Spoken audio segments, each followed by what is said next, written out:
आते हैं या तो हमारी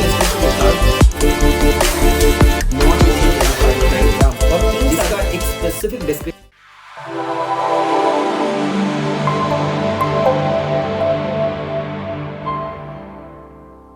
जैसे हम लोग जानते हैं Indian government is very much focused and enthusiastic to increase the export of India और उसी के चलते एक बहुत इंपॉर्टेंट स्टेप लिया गया है। जैसे आजकल हम लोग टेक्नोलॉजी देखते हैं, बहुत सारे ऐसे इक्विपमेंट्स हैं जो हमारा काम बहुत आसानी से करते हैं या फिर बहुत सारे बिजनेसेस के अंदर इम्प्रोवाइजेशंस लाते हैं या ईज ऑफ डूइंग बिजनेस लाते हैं। उसी के अंतर्गत एक प्रोडक्ट है जिसको हम लोग बोलते हैं ड्रोन्स या तो UAV बोला जाता है, unmanned aerial vehicles. All kind of different types of these drones are being used in a different industry, जैसे फार्मिंग के लिए यूज़ करा जाता है या फिर मिलिट्री के लिए यूज़ करा जाता है या फिर फोटोग्राफी के लिए यूज़ करा जाता है, right. So it is a wide application for this product और उसी के चलते इंडिया के अंदर इसका भी प्रोडक्शन बहुत ज़्यादा बढ़ा हुआ है या Indian manufacturers are also would like to do the export of this drones या UAVs। लेकिन हमारी इंडियन गवर्नमेंट की पॉलिसी कुछ इस तरीके से थी जब ये पॉलिसी बनाई गई तो it was very much controlled and restricted, जिसकी वजह से इस इंडस्ट्री के लोगों को इस प्रोडक्ट को एक्सपोर्ट करने में बहुत ज़्यादा दिक्कतें आती थी and it was listed under the category of 5B under the list of SCOMET product, तो थोड़ा बहुत दिक्कत होता था।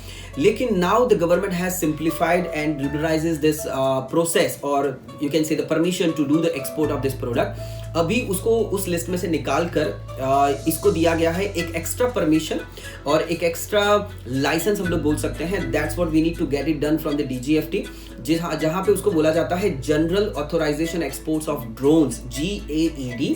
तो once you are getting this permission GAED का, जब आप एक बार लाइसेंस ले लेते हो तो that is going to be valid for 3 years of time और 3 साल के अंदर ऐसे सारे ड्रोन्स जिसका एक स्पेसिफिक डिस्क्रिप्शन बताया गया है, जैसे कि ऐसे सारे ड्रोन्स जो कोई भी सिविलियन यूज कर सकता है। अगर आपको मिलिट्री को सप्लाई करना है या किसी गवर्नमेंट को सप्लाई करना है तो डेफिनेटली आपको एक्स्ट्रा परमिशन लेनी पड़ेगी। But if you are manufacturing and if you are exporting such kind of drones which is going to be used by the civilian end users तो डेफिनेटली आप सीधा एक्सपोर्ट कर सकते हो। बट येस, उसकी range होनी चाहिए less than 25 kilometres, right, not more than 25 kilometres. Apart from that the weight which should be carried by the drone it's not more than 25 kilograms. तो 25 किलोग्राम से ज़्यादा वो ड्रोन्स वेट ज़्यादा carry नहीं कर सकते, तो वो भी एक लिमिटेशन दी गई है। But yes, under this range अगर आप एक्सपोर्ट करना चाहते हो या टॉयज वगैरह के लिए, फोटोग्राफी के लिए या फार्मिंग के लिए, तो definitely this kind of drones can be definitely usable और उसको बहुत अच्छी तरीके से एक्सपोर्ट करा जा सकता है।